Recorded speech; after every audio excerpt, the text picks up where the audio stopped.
ये कहानी शुरू होती है कोरिया के एक हाई स्कूल से, जिसे पिछले 2 सालों से बेस्ट स्कूल का अवार्ड मिल रहा है। लेकिन इस स्कूल की हकीकत कुछ और ही है। हमेशा की तरह आज भी एक कार तेजी से स्कूल के अंदर आती है, जिसमें से एक लड़का सुगैंग निकलता है। वो इस स्कूल में एक गैंगस्टर की तरह है, जो कि अपनी टीम के साथ मिलकर जिसे चाहे उसे मारता है और कोई भी दूसरा स्टूडेंट्स उनसे पंगा लेने के बारे में सोच भी नहीं सकता। आज भी सुगैंग अपने दोस्तों के साथ मिलकर एक लड़के जिनियोंग को बहुत बुरा मारता है। जिनियोंग हमेशा इन लोगों का मेन टारगेट होता है, जिसे बुली कर करके इन्होंने उसकी जिंदगी जहन्नम बना दी होती है।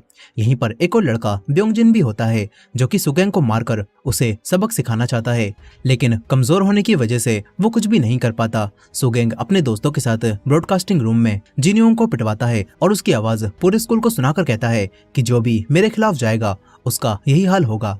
सभी बच्चे ये सुनकर और डरने लगते हैं। टीचर्स भी सब सुन रहे थे, लेकिन कोई कुछ भी नहीं करता। अब इसके बाद हम एक लड़की सीमिन को देखते हैं। वो इस स्कूल में 3 महीने के लिए टेम्पररी टीचर के तौर पर रखी गई हैं, और अगर वो अच्छा परफॉर्म करती हैं तो वो परमानेंट टीचर बन जाएंगी। इसी वजह से सीमिन अपनी तरफ से पूरी कोशिश कर रही होती हैं, और वो अपने बिहेवियर को भी काफी ज्यादा स्वीट रखती हैं। यहाँ पर सिमिन जब एक टीचर जेक्योंग से कुछ बात कर रही थी, तो स्कूल का डीन वहां से गुजरते हुए सिमिन के बॉडी को देखकर एक कमेंट पास करता है, जिसे जेक्योंग और सिमिन दोनों सुन लेती हैं। लेकिन सिमिन डीन से कुछ भी नहीं कहती, मगर बाथरूम में आकर सिमिन अपना गुस्सा दिखाने लगती हैं। उन्हें काफी ज्यादा गुस्सा आ रहा था। वो अपने दोस्त को मैसेज करके ये सब बताने लगती हैं, लेकिन उनका दोस्त भी अपनी ड्यूटी पर बिजी था, इसीलिए वो मैसेज नहीं देख पाता। सिमिन खुद को शांत कराते हुए कहती हैं कि तुम्हें 3 महीनों तक अच्छे से बिहेव करना होगा, ताकि तुम यहाँ पर परमानेंट टीचर बन सको। अब तभी बाथरूम में वही टीचर जेक्योंग आती हैं। उनके साथ एक दूसरी टीचर भी थी, जो कि जेक्योंग से कहती हैं कि आपने मिस सिमिन को वो बात बताई या नहीं कि मिस सिमिन जिस टीचर की जगह पर बैठती हैं, उस टीचर ने सुसाइड कर लिया था। जेक्योंग इस बात को बताने में हिचकिचा रही थी। यहीं पर सिमिन इनकी बातें सुनकर तुरंत उस टीचर के बारे में ऑनलाइन सर्च करती हैं, और न्यूज आर्टिकल से सिमिन को पता चलता है कि उस पहले वाली टीचर ने किसी चीज से परेशान होकर कर लिया था। सिमिन ये जानकर हैरान रह जाती हैं। अब तभी जेक्योंग सिमिन को कॉल करती हैं, और बाथरूम में सिमिन का फोन बजता है। सिमिन तुरंत ही ईयरफोन लगाकर बाहर आती हैं और ऐसा बिहेव करने लगती हैं जैसे वो गाने सुन रही थी और उन्हें कुछ भी नहीं पता। फिर जेक्योंग सिमिन को एक रूम में ले जाकर उन्हें एक वीडियो दिखाती हैं, जिसमें वही लड़का सुगैंग अपनी टीम के साथ मिलकर एक किम्बाब बेचने वाली बूढ़ी औरत को परेशान कर रहा था। सिमिन ये देखकर हैरान रह जाती हैं और कहती हैं कि क्या ये वही लड़का सुगैंग है जिसके बारे में सब लोग बात करते हैं। जेक्योंग हाँ करती हैं और कहती हैं कि इस वीडियो में दिखने वाली इस बूढ़ी औरत ने केस भी किया था, लेकिन उसका कोई फायदा नहीं हुआ। और तो और सुगैंग ने अपने पिछले स्कूल में एक लड़के को बहुत बुरा मारा था, जिस वजह से सुगैंग को उस स्कूल से निकाल कर यहाँ पर भेज दिया गया, हालांकि वो माइनर भी नहीं है। जेक्योंग सिमिन को बताती हैं कि तुम सुगैंग की क्लास में नहीं पढ़ाती ना, इसलिए तुम्हें उसका सामना नहीं करना पड़ता, और अच्छा यही होगा कि तुम उससे पंगा मत लो। जेक्योंग कहती हैं कि अगर तुम परमानेंट टीचर बनना चाहती हो तो स्कूल में चाहे कुछ भी हो उसे अनदेखा करना और ऐसा दिखाना कि तुम्हें कुछ भी नहीं पता, और कभी भी स्कूल में जब बच्चे फाइट कर रहे हो तो उनके बीच में मत पड़ना। ये सब तुम्हारे लिए ही अच्छा होगा। सिमिन मान जाती हैं, लेकिन अपनी बॉक्सिंग जिम में आकर वो सारा गुस्सा निकालने लगती हैं। उन्हें ये बात बिल्कुल भी पसंद नहीं आई थी। अब तभी उनका पुलिस ऑफिसर दोस्त जुंग भी यहाँ पर आ जाता है। सिमिन उनके साथ प्रैक्टिस करते हुए उन पर ही सारा गुस्सा निकालती हैं, और फिर ये दोनों बातें करने लगते हैं। जुंग सिमिन से कहता है कि तुम्हें बॉक्सिंग ही करनी चाहिए, तुम्हें ताइक्वांडो आता है और तुम्हें दूसरे स्पोर्ट्स भी आते हैं, इसीलिए तुम्हारे लिए बॉक्सिंग टूर्नामेंट में गोल्ड मेडल जीतना बाएं हाथ का खेल है। लेकिन सिमिन मना कर देती है और कहती है कि मुझे एथलीट नहीं बनना, मुझे बस अपनी टीचर वाली जॉब पर फोकस करना है। जुंग सिमिन के डैड की बात करते हुए कहता है कि आजकल अंकल यहाँ पर क्यों नहीं आते। तभी सिमिन भड़क जाती है और अपने डैड की गलतियों को गिनवाने लगती है। असल में सिमिन और उसके डैड में ज्यादा नहीं बनती, और किसी वजह से अब सिमिन अपने डैड को पसंद भी नहीं करती। वो बड़ी मुश्किल से अपने सपनों को त्याग कर इस जिम को चला रही होती है। जुंग कहता है कि चाहे कुछ भी कह लो, लेकिन तुम भी बिल्कुल अपने डैड जैसी हो, तुमसे भी गलत होते हुए नहीं देखा जाता। लेकिन सिमिन मना कर देती है और कहती है कि मैं अब बस अपने बारे में सोचती हूँ। फिर जाते हुए सिमिन को यहाँ पर कई सारे मास्क दिखते हैं। सिमिन एक कैट वाले मास्क को पहनकर देखती है, जो कि उसे काफी पसंद आता है। अब घर जाते हुए सिमिन उन्हीं बूढ़ी लेडी को देखती है, जिन्हें वीडियो में सुगैंग परेशान कर रहा था। वो एक शॉप के बाहर बैठकर अपने किम्बाब बेच रही थी, लेकिन उस शॉप की ओनर उन्हें वहां से भगा देती है। सिमिन को ये सब देखकर उन बूढ़ी लेडी के लिए काफी बुरा लगता है, इसलिए सिमिन उनके पास जाकर उनसे प्यार से बात करते हुए किम्बाब खरीदती है। दूर से वही लड़का जिनियोंग ये सब देख रहा था। यहीं पर सिमिन घर आकर अपनी टीचर वाली जॉब पर फोकस करने के बारे में सोचती है। हालांकि उसे वो बात याद आ रही थी जब वो बॉक्सिंग मैच में हारी थी। अब अगले दिन सिमिन फिर से स्कूल जाती है। वो हमेशा की तरह अच्छे से बिहेव करते हुए सभी से बात करती है और बच्चों को पढ़ाती है, और बच्चों को स्मोकिंग करते हुए देखकर भी सिमिन उन्हें अनदेखा कर देती है। लेकिन फिर जब वो कहीं जा रही थी तो उसे अपनी क्लास का लड़का जिन योंग दिखता है, जिसे वही लड़का सुगेंग परेशान कर रहा था। सिमिन को जेकेयोंग की बात याद आती है कि बच्चों की लड़ाइयों में कभी भी मत पड़ना, इसलिए सिमिन छुप जाती है। यहीं पर सुगेंग जिनयोंग का मुंह ढक देता है और उसे एक लात मारकर नीचे गिराता है। इन लोगों ने सीसीटीवी को भी ढक दिया था, जिस वजह से ये सब रिकॉर्ड नहीं हो पाता। लेकिन सिमिन को ये सब देखकर काफी गुस्सा आ जाता है। वो जिनयोंग को बचाने जैसे ही आगे बढ़ती हैं तो उन्हें वही लड़का ब्योंगजिन मिलता है, जो कि छुपकर सब देख रहा था। वो सिमिन को बीच में पड़ने से मना कर देता है और कहता है कि अगर आप बीच में पड़ी तो आपके लिए मुश्किल खड़ी हो जाएगी। ब्योंगजिन बताता है कि बहुत कम लोगों को ये बात पता है कि सुगेंग की फैमिली के कनेक्शन हमारे स्कूल के ट्रस्टी, लॉयर्स, पुलिस ऑफिसर्स और हर जगह हैं। इसीलिए अगर आप बीच में पड़ी तो सुगेंग आपको स्कूल से निकलवा सकता है। सिमिन ये बात जानकर चौंकती हैं। यहीं पर सुगेंग इस बार जिनयोंग के चेहरे पर किक मारने वाला था और ये देखकर सिमिन को काफी गुस्सा आता है। इसीलिए जैसे ही सुगेंग जिनयोंग के किक मारने वाला होता है तो सिमिन फोन पर बात करते हुए बीच में आ जाती हैं और उल्टा सुगेंग को ही मारकर गिरा देती हैं। फिर सिमिन ऐसी एक्टिंग करने लगती हैं कि ये सब कुछ अनजाने में हुआ हो, कि तुम बच्चे यहाँ पर हॉलवे में क्या कर रहे हो। फिर वो जिनयोंग को देखकर कहती हैं कि मुझे तो लगा था तुम सीधे लड़के हो, लेकिन तुम ये सब क्या कर रहे हो, तुरंत अपनी क्लास में जाओ। सिमिन जिनयोंग को डांटकर उसे क्लास में भेज देती हैं। फिर वो सुगेंग से कहती हैं कि तुम्हें चोट तो नहीं लगी ना। ये बोलकर वो चली जाती हैं। सुगेंग कहता है कि ये लड़की कौन है। उसके दोस्त उसे बताते हैं कि ये स्कूल की नई टेम्पररी टीचर है, जिसे उसी टीचर की जगह पर रखा गया है जिसने तुम्हारी वजह से सुसाइड कर लिया था। लेकिन ये बात सुनकर सुगेंग अपने ही दोस्तों को मारने लगता है और कहता है कि उस टीचर ने मेरी वजह से सुसाइड नहीं किया था। इसके बाद रात में हम फिर से ब्योंगजिन को देखते हैं, जो कि एक रेस्टोरेंट में काम करता है। वो यहाँ पर काम करने वाले एक आदमी से फाइटिंग भी सीख रहा होता है, ताकि एक दिन वो सुगेंग को मारकर उसे सबक सिखा सके। असल में ये आदमी सिमिन के डैड होते हैं, जो कि पहले लोगों को बॉक्सिंग की ट्रेनिंग दिया करते थे, लेकिन अब वो सब छोड़कर एक रेस्टोरेंट चलाते हैं। और ब्योंगजिन को ये बात भी नहीं पता कि जिस आदमी से वो ट्रेनिंग ले रहा है वो सिमिन के डैड हैं। अब इसके बाद अगले दिन स्कूल में सिमिन जिनयोंग को देखती हैं। जिनयोंग काफी दुखी था। सिमिन उसे एक रूम में ले जाकर उससे बात करती हैं और कहती हैं कि मैं तुम्हारे लिए स्टूडेंट डिपार्टमेंट में बात करूं क्या। जिनयोंग बताता है कि मैंने उन्हें ये सब बता दिया था, लेकिन उन्होंने मुझसे कहा कि तुम किसी दूसरे स्कूल में ट्रांसफर हो जाओ। सिमिन ये बात जानकर हैरान होती है। जिनयोंग कहता है कि सुगेंग को सजा दिलाना किसी भी टीचर के बस की बात नहीं है। सिमिन भी मन ही मन में सोचती हैं कि मैं भी तो टेम्पररी टीचर हूँ, अगर मैंने कोई गड़बड़ की तो मुझे यहाँ पर परमानेंट टीचर की जॉब नहीं मिल पाएगी। लेकिन अब तभी जिनयोंग सिमिन से कहता है कि प्लीज मेरी मदद कीजिए, मैं जीना चाहता हूँ। जिनयोंग कहता है कि मैंने इस सब की रिपोर्ट पुलिस में भी की थी, लेकिन उन लोगों ने भी कुछ भी नहीं किया। उनका कहना था कि जब तक कोई एविडेंस नहीं होगा पुलिस कुछ भी नहीं कर सकती।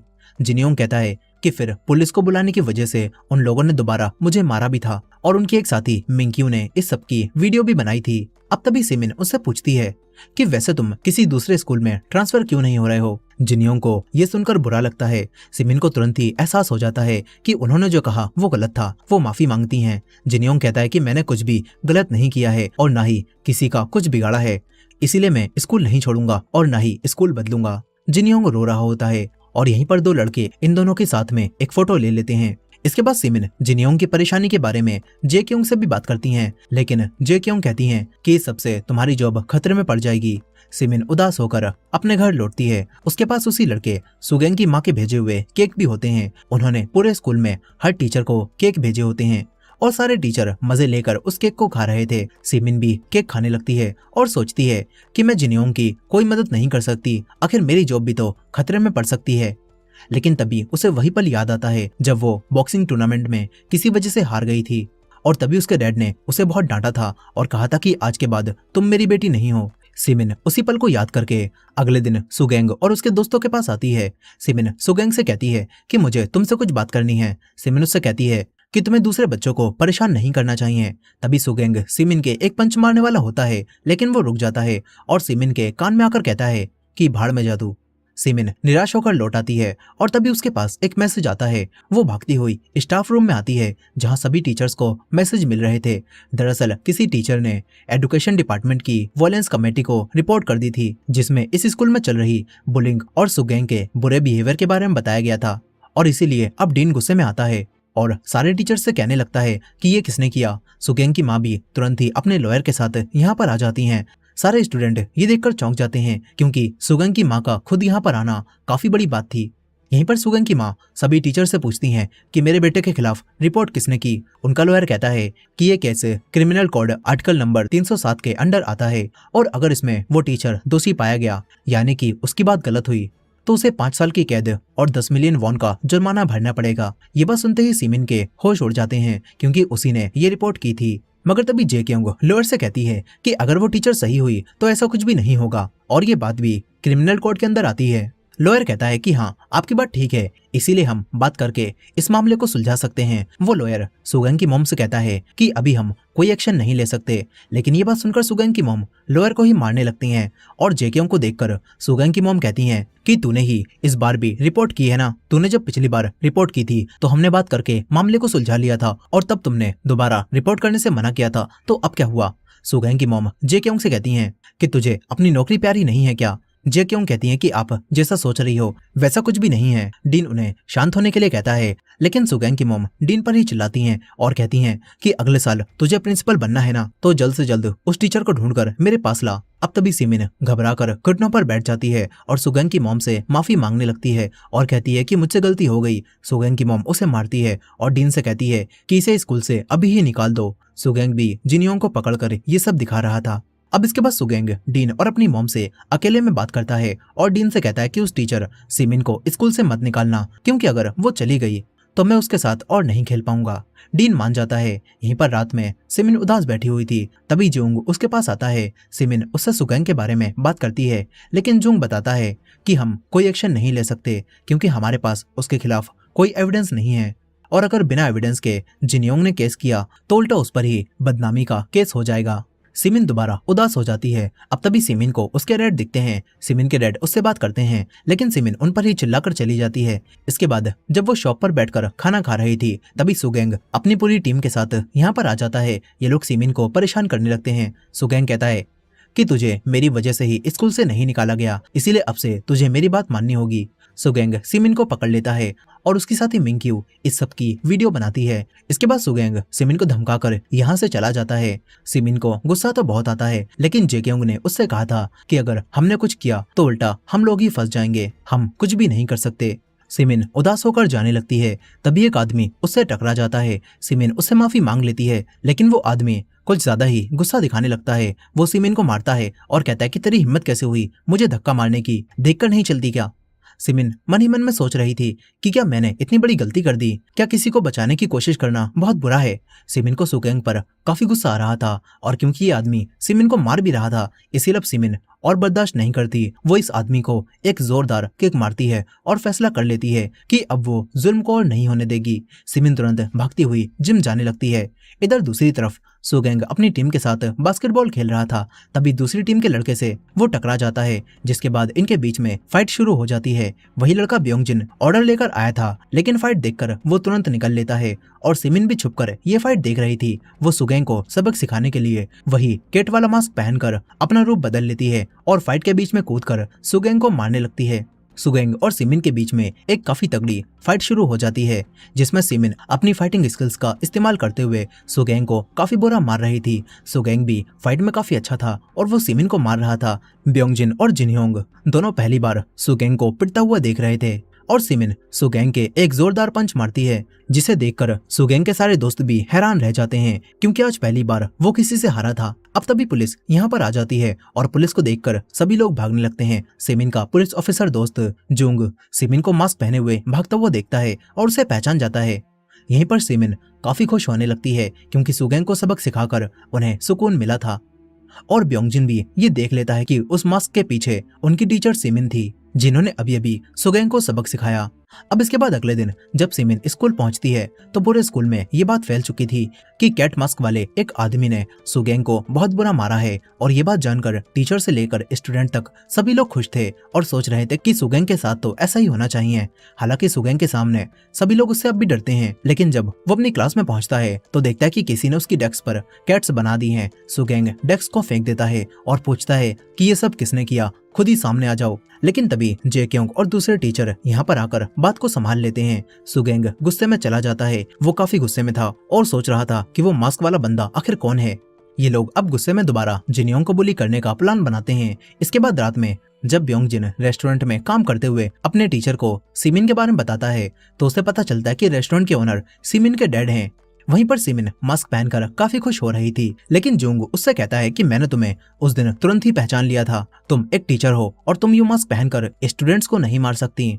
वो सिमिन से ये सब करने से मना करता है और मास्क छीनने लगता है, जिस वजह से वो फट जाता है। ये देखकर सिमिन जुंग को पटक देती है और फिर एक टेलर की शॉप पर जाकर मास्क को सिलने के लिए दे देती है। इधर दूसरी तरफ सुगेंग अपने दोस्तों के साथ दोबारा जिनयोंग को बुली करता है। ये लोग उसके कपड़े उतारकर उसके मुंह को ढक देते हैं और इसी तरह सीढ़ियों से नीचे उतरकर चिकन लाने के लिए भेजते हैं। जिनयोंग किसी तरह से नीचे उतरकर भागता हुआ ब्योंगजिन की शॉप पर चिकन लेने आता है। ब्योंगजिन जिनयोंग को इस हालत में देखकर काफी हैरान होता है। उसे जिनयोंग के लिए काफी दुख हो रहा था। वो तुरंत ही अपनी टीचर सिमिन को बुलाने जाने लगता है। इधर सिमिन अपने सिले हुए मास्क को देखकर सोचती है कि शायद उन्हें ये सब नहीं करना चाहिए। सिमिन अब मास्क को जलाने लगती हैं, लेकिन तभी ब्योंगजिन यहाँ पर आकर आग बुझा देता है और बताता है कि सुगेंग और उसके दोस्त दोबारा जिनयोंग को बुली कर रहे हैं। ब्योंगजिन कहता है कि मैं जानता हूँ, आपने ही उस दिन कैट मास्क पहनकर सुगेंग को मारा था और मुझे इससे बहुत खुशी हुई थी। मैं ही वो इंसान था जिसने उस रात पुलिस को वहाँ पर बुलाया था और मैंने ही पूरे स्कूल में ये बात भी फैलाई थी कि कैट मास्क वाले आदमी ने सुगेंग को बहुत बुरा मारा है। ब्योंगजिन कहता है कि आपको दोबारा सुगेंग को मारकर जिनयोंग को बचाना होगा। यहीं पर दूसरी तरफ जिनयोंग अब इस सबसे थक चुका था और यहाँ पर काम करने वाला एक आदमी उसे चिकन देता है, लेकिन तभी जिनयोंग को चाकू दिखता है। वो चाकू उठाकर ये किस्सा आज ही खत्म करने जाने लगता है। इधर सुगेंग उसी लड़की मिंक्यू की रिकॉर्ड की हुई वीडियो को देखता है जिसमें वो जिनयोंग को परेशान कर रहा था। सुगेंग ये देखकर हंसता है। हालांकि मिंक्यू उसी की टीम में थी, लेकिन फिर भी वो मन ही मन में सुगेंग को गालियां दे रही होती है। अब तभी सिमिन मास्क पहनकर यहाँ पर पहुंच जाती है। उसे जिनयोंग की यूनिफॉर्म यहाँ पर मिलती है और तभी सुगेंग और बाकी सभी उसे देख लेते हैं। सुगेंग सिमिन पर बॉल फेंक कर मारता है, जिससे सिमिन बच जाती है और फिर सुगेंग और सिमिन के बीच में दोबारा फाइट स्टार्ट हो जाती है। इस बार सुगेंग सिमिन पर भारी पड़ रहा था। वो सिमिन को बहुत बुरा मार रहा होता है। यहीं पर जिनयोंग भी चाकू लेकर भागता हुआ सुगेंग को मारने आ रहा था और इधर सिमिन और सुगेंग के बीच की फाइट और भी ज्यादा इंटेंस हो जाती है। सिमिन अब सुगेंग को मारने लगती है, तभी पीछे से जिनयोंग चाकू लेकर आ जाता है। सिमिन ये देखकर समझ जाती है कि जिनयोंग सुगेंग पर ही हमला करने वाला है। सिमिन जिनयोंग को रोकती है और बीच में आ जाती है, जिस वजह से चाकू सिमिन के हाथ पर लग जाता है और सुगेंग बच जाता है। लेकिन वो हैरान था कि आखिर इस मास्क वाले आदमी ने मेरी जान क्यों बचाई। और यहीं पर जिनयोंग अब अपना आपा खो बैठता है। मिंक्यू ये सब रिकॉर्ड कर रही होती है। अब तभी उसी रेस्टोरेंट में काम करने वाला आदमी यहाँ पर आ जाता है। सिमिन अब जख्मी हो चुकी थी, इसलिए वो यहाँ से चली जाती है और वो आदमी भी जिनयोंग को लेकर यहाँ से चला जाता है। कुछ समय बाद सिमिन अब हॉस्पिटल में होती है। उसका काफी ज्यादा खून बह चुका था। वहीं पर किम्बाब बेचने वाली वो बूढ़ी औरत रेस्टोरेंट में पहुंचती है और पता चलता है कि वो जिनयोंग की ग्रैंडमा है, जिनके साथ जिनयोंग रहता है। जिनयोंग उन्हें देखकर रोने लगता है। वहीं दूसरी तरफ सिमिन को होश आता है तो यहाँ पर उसके डैड और उसका पुलिस ऑफिसर दोस्त जोंग भी होते हैं। सिमिन कोई भी केस करने से मना कर देती है क्योंकि इससे जिनयोंग ही उल्टा फंस जाएगा। सिमिन के डैड को सुगेंग पर काफी गुस्सा आ रहा था और तभी उन्हें वही कैट वाला मास्क दिखता है। इधर सुगेंग सोच रहा था कि आखिर उस मास्क वाले आदमी ने मेरी जान क्यों बचाई। अब तभी सिमिन के डैड मास्क पहनकर यहाँ पर सिमिन का बदला लेने आ जाते हैं, लेकिन वो उल्टा पिटकर ही वापस लौटते हैं। सिमिन भी तुरंत ही यहाँ से जाने लगती है। तभी उसे अपने डैड दिखते हैं, जिनका सुगेंग से पिटने के बाद बुरा हाल हो चुका था। इसके बाद सिमिन के डैड सिमिन को घर ले जाने लगते हैं। वो सिमिन से कहते हैं कि तुम्हें वो दिन याद है जब नेशनल ओलंपिक्स के फाइनल सिलेक्शन राउंड चल रहा था। तभी हमें दिखाया जाता है कि सिमिन उस दिन मैच में जानबूझकर हार गई थी, क्योंकि सिमिन के डैड की जिम बंद होने वाली थी और फिर उसकी नीलामी कर दी जाती, लेकिन हारने के बदले में उसकी फैमिली और उसके डैड की जिम दोनों बच रहे थे। इसलिए सिमिन ने कॉम्प्रोमाइज कर लिया, जिस वजह से उसके डैड उस पर काफी गुस्सा भी हुए थे और उन्होंने सिमिन से कह दिया था कि अब से तुम मेरे लिए मर चुकी हो। लेकिन अब ड्राइव करते हुए वो सिमिन से कहते हैं कि मुझे माफ कर देना, मैं गलत था, मेरी वजह से ही तुम्हें अपने सपने छोड़ने पड़े और कॉम्प्रोमाइज करना पड़ा। ये बोलकर वो रोने लगते हैं। सिमिन भी रोने लगती है और फिर वो अपने डैड से ये सब बातें करने से मना करती है। अब इसके बाद अगले दिन स्कूल में सुगेंग और उसके दोस्त पूरे स्कूल में सभी बच्चों के हाथ देखने लगते हैं, क्योंकि जो इंसान वो मास्क वाला हीरो होगा उसके हाथ पर चाकू का निशान होगा। और ये लोग अब दोबारा सबको परेशान करते हुए उनके हाथ चेक करते हैं और सुगेंग सबको धमकाता है और कहता है कि अगर वो मास्क वाला इंसान खुद सामने नहीं आया तो मैं सबको एक एक करके मारूंगा। इधर दूसरी तरफ जे क्योंग सिमिन को बुलाकर उससे बताती हैं कि तुम अब जल्दी ही परमानेंट टीचर बनने वाली हो, जो जानकर सिमिन काफी खुश होती है। लेकिन वहीं दूसरी तरफ सुगेंग के दोस्त उसे बताते हैं कि हमने सभी स्टूडेंट्स के हाथ चेक कर लिए, लेकिन किसी के भी हाथ पर वो निशान नहीं है। और ये बात जानकर सुगेंग को और भी गुस्सा आता है, लेकिन तभी उसे सिमिन दिखती है जो कि कहीं पर जा रही थी, और जैसे ही कुछ बच्चे उनसे टकराने वाले होते हैं तो सिमिन बड़ी आसानी से उनसे बच जाती है, बिल्कुल उसी तरह जैसे वो सुगेंग के पंचिस से बची थी। और ये देखकर सुगेंग सब समझ जाता है कि कैट मास्क वाला वो हीरो असल में सिमिन है। इसके बाद जब सिमिन एक रूम में होती है तो सुगेंग उनके पास आता है और उनसे कहता है कि तुम ही वो कैट हीरो हो ना, मैं जानता हूँ। सुगेंग सिमिन के हाथ पर बने हुए निशान को देखकर कहता है कि अब मुझे समझ आ चुका है, मुझे लगा था कि तुमने मुझे चाकू लगने से बचाया, लेकिन असल में तो तुमने जिनियोंग को बचाया था, क्योंकि अगर वो मेरे चाकू मार देता तो वो अरेस्ट कर लिया जाता। सिमिन भागने की कोशिश करती है, लेकिन सुगेंग उन्हें पकड़ लेता है और उनके चेहरे को ढककर उन्हें मारने वाला होता ही है कि तभी उसे स्कूल में होने वाला एनुअल फेस्टिवल का पोस्टर दिखता है, जो देखकर सुगेंग सिमिन से कहता है कि चल एक आखिरी मैच करते हैं, वो भी स्कूल फेस्टिवल वाले दिन और स्कूल की जिम में, और इसमें हम दोनों में से कोई एक ही बचेगा। सुगेंग सिमिन से कहता है कि अगर तू मैच में नहीं आई तो मैं उस वीडियो को पूरे स्कूल में दिखाऊंगा जिसमें जिनियोंग चाकू लेकर मुझ पर हमला कर रहा था। सिमिन उससे कहती है कि आखिर तुम कैसे इंसान हो, क्या तुम्हें जरा भी पछतावा नहीं है। इस पर सुगेंग सिमिन से कहता है कि तू और जिनियोंग और तुम्हारे जैसे लोग मेरे लिए गंदी नाली के कीड़े जैसे हो। बाहर से जे क्योंग ये सब देख रही थी। अब कुछ समय बाद सिमिन बाहर आ जाती है, वो अपनी क्लास में जाती है तो उन्हें जिनियोंग यहाँ पर नहीं दिखता। इसके बाद उन्हें पता चलता है कि जिनियोंग अब दूसरे स्कूल में ट्रांसफर हो रहा है। ये देखकर सिमिन जिनियोंग का एड्रेस निकालकर उसके घर जाती है, जहाँ उन्हें वही किम्बाब वाली बूढ़ी लेडी मिलती है। और सिमिन को पता चलता है कि ये बूढ़ी लेडी जिनियोंग की ग्रैंडमा है। जिनियोंग की ग्रैंडमा सिमिन से मदद मांगती हैं। वो कहती हैं कि जिनियोंग मुझे बचाने के लिए ही उन बुली से हमेशा बुली होता रहता है। दरअसल उस दिन जब सुगेंग और उसके दोस्त जिनियोंग की ग्रैंडमा को परेशान कर रहे थे तो तभी जिनियोंग बीच में आ गया था। वो ताकतवर नहीं था, इसीलिए वो ज्यादा कुछ नहीं कर पाया। और सुगेंग ने कहा था कि हम तेरी ग्रैंडमा को तभी छोड़ेंगे जब तू रोज हमसे मार खाएगा। जिनियोंग अपनी दादी के लिए सुगेंग का टारगेट बनने के लिए तैयार हो गया था, जिसके बाद से ही वो रोज सुगेंग से बुली होता है। जिनियोंग की ग्रैंडमा सिमिन को कुछ किम्बाब देती हैं और कहती हैं कि प्लीज मेरे जिनियोंग को बचा लीजिए। अब इसके बाद सिमिन जिनियोंग को देखती है जो कि बिल्डिंग के किनारे पर खड़ा हुआ था। सिमिन जिनियोंग से माफी मांगती है और कहती है कि तुम ही तो मुझसे मदद मांगने आए थे ना, तो अब मैं तुम्हारी मदद करने के लिए बिल्कुल तैयार हूँ। सिमिन उसे पकड़ लेती है ताकि वो नीचे ना कूद जाए। इसके बाद वो जिनियोंग से कहती हैं कि अब हम दोनों मिलकर उन बुलीज को हराएंगे, बस कल तुम फेस्टिवल में जरूर आना। अब इसके बाद फेस्टिवल वाला दिन आ जाता है। कैट मास्क वाले हीरो और सुगेंग के बीच फाइटिंग का बड़ा सा पोस्टर लगा हुआ था और ब्योंगजिन ये देखकर सभी लोगों से कहने लगता है कि कैट मास्क वाला हीरो हमें इस अंधेरे से बाहर निकालेगा। वो सबको कैट मास्क देने लगता है और सभी लोग कैट मास्क वाले हीरो के सपोर्टर बन जाते हैं। सिमिन को सपोर्ट करने उसके डैड और उनका दोस्त भी यहाँ पर आए होते हैं और ब्योंगजिन सिमिन को बताता है कि मैंने ही ये कैट मास्क बनाए हैं ताकि मैं आपको सपोर्ट कर सकूं। ब्योंगजिन कहता है कि मैं ये सब इसीलिए कर रहा हूँ क्योंकि मैं खुद भी सुगेंग को सबक सिखाना चाहता हूँ। वो कहता है कि जिनियोंग से पहले मैं ही उन लोगों का मेन टारगेट हुआ करता था, इसी वजह से मैं समझ सकता हूँ कि जिनियोंग को कैसा लगता होगा। अब इसके बाद फेस्टिवल स्टार्ट हो जाता है। सुगेंग फाइटिंग के लिए तैयार होने लगता है। वो काफी ज्यादा एक्साइटेड था, लेकिन सिमिन अब भी लड़ने के लिए तैयार नहीं थी। मगर आसपास के सभी लोग चाहते थे कि कैट मास्क वाला हीरो यहाँ पर आ जाए और सुगेंग को सबक सिखाए। तभी सिमिन को एक लड़की दिखती है जिसने कैट मास्क पहन रखा था। सिमिन को उसमें अपना रूप दिखता है और समझ आ जाता है कि उसे सब कुछ ठीक करने के लिए फाइट करनी ही पड़ेगी। अब इसके बाद सिमिन भी फाइट के लिए जाने लगती है। वो तैयार होती है और मास्क लगा लेती है। सुगेंग भी फाइट के लिए रेडी था और रिंग में पहुंच चुका था और सिमिन भी बॉक्सिंग रिंग की तरफ बढ़ रही थी, जहां रास्ते में उसे ब्योंगजिन और जिनियोंग भी मिलते हैं। इसके बाद सिमिन बॉक्सिंग रिंग में आ जाती है। सभी लोग उनकी फोटोज लेने लगते हैं और कैट को चीयर करने लगते हैं। इसके बाद दोनों के बीच में फाइट स्टार्ट हो जाती है। बॉक्सिंग रिंग में सुगेंग काफी ताकतवर था। वो सिमिन को बहुत बुरी तरह से मार रहा होता है। सिमिन की डैड जे क्योंग और सभी लोग जो जानते थे कि वो सिमिन है, वो सिमिन के लिए परेशान हो जाते हैं। तभी फाइट के दौरान सिमिन के बाल खुल जाते हैं